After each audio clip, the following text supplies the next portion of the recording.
Le méchant garçon. Anton Tchekhov. Ivan Ivanitch Lapkin, jeune homme d'un physique agréable, et Anna Semyonovna Zambliski, jeune fille à petit nez retroussé, descendirent la rive escarpée et s'assirent sur un banc. Le banc se trouvait au bord de l'eau, sous les épaisses frondaisons de jeunes saules. Délicieux endroit. Assis là, vous êtes caché du monde entier.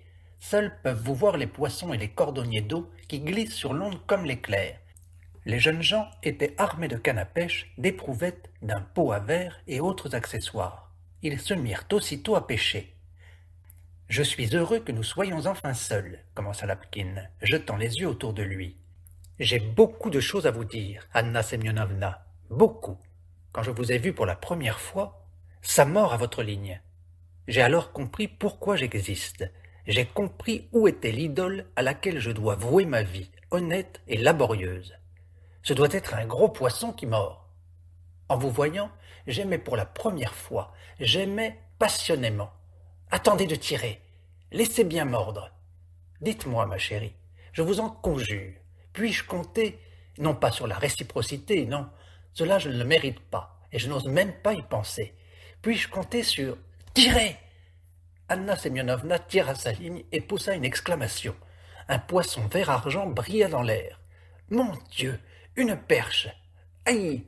Ah! Vite! Il s'est détaché! La perche, détachée de l'hameçon, sauta sur l'herbe vers son élément natal, et, ploup, dans l'eau.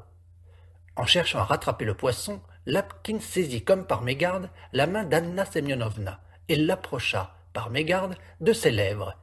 Celle-ci la retira, mais il était déjà trop tard. Leurs bouches, par mégarde, s'étaient unies dans un baiser. Cela arriva comme par mégarde. Le premier baiser fut suivi d'un second, puis vinrent des serments, des assurances. Heureuse minute! Pourtant, dans cette vie terrestre, il n'est rien d'absolument heureux. Un événement heureux apporte d'ordinaire en lui son poison ou quelque chose d'extérieur l'empoisonne. Il en fut de même cette fois aussi. Comme les jeunes gens s'embrassaient, un rire soudain retentit. Ils regardèrent la rivière et se figèrent. Nu jusqu'à la ceinture, un petit garçon s'y trouvait. C'était le lycéen Kolia, frère d'Anna Semyonovna. Kolia, debout dans l'eau, regardait les jeunes gens et souriait d'un air malin. « Ah ah! Vous vous embrassez, dit-il. Bien, je le dirai à maman. J'espère, balbutia Lapkin en rougissant, qu'un honnête garçon vous... C'est mal d'espionner et de rapporter. C'est ignoble, vil, dégoûtant. Je suppose qu'un honnête et noble garçon... Donnez-moi un rouble, dit le noble garçon, et je ne dirai rien. Sans cela, je le dirai. Lapkin tira un rouble de sa poche et le tendit à Kolia. Celui-ci le serra dans son poing mouillé, siffla et se mit à nager. Les jeunes gens, cette fois-ci, ne s'embrassèrent plus. Le lendemain, Lapkin apporta à Kolia des couleurs et un ballon, et sa sœur lui fit don de toutes ses boîtes à pilules, vides. Ensuite, il fallut lui donner aussi des boutons de manchette, à tête de chien. Tout cela plaisait manifestement beaucoup au méchant garçon. Et, pour recevoir encore plus de choses, il se mit à guetter. Où allait Lapkin avec Anna Semyonovna? Kolia y était aussi. Il ne les laissait pas seuls une minute. « Ignoble gamin, disait Lapkin, grinçant des dents. Si petit et déjà si canaille. Qu'en sera-t-il plus tard? Tout le mois de juin, Kolia ne laissa pas les amoureux en paix. Il menaçait de les dénoncer. Les épiais exigeaient des présents, n'en étaient jamais satisfaits, et à la fin des fins, il demanda une montre. Il fallut la lui promettre. Une fois à dîner, comme on servait des gaufres, il éclata tout à coup de rire, cligna un œil et demanda à Lapkin.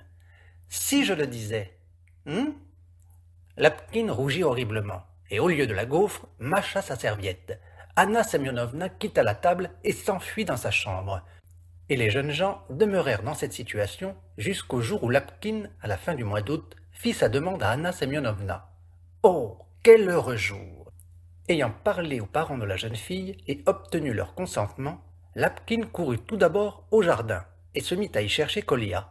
L'ayant trouvé, il fut prêt à sangloter de ravissement et attrapa par l'oreille le méchant garnement.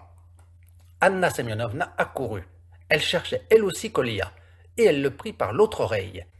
Il fallait voir la satisfaction des amoureux quand Kolia pleurait et les suppliait. mes chers, mes gentils, mes bons, je ne le ferai plus. Ah, oui, oui, oui, oui. Pardonnez-moi. » Et les fiancés avouèrent ensuite, tous les deux, que, tandis qu'ils avaient été amoureux l'un de l'autre, ils n'avaient jamais éprouvé un aussi grand bonheur, une félicité plus profonde, que pendant les minutes où ils secouaient les oreilles du méchant gamin.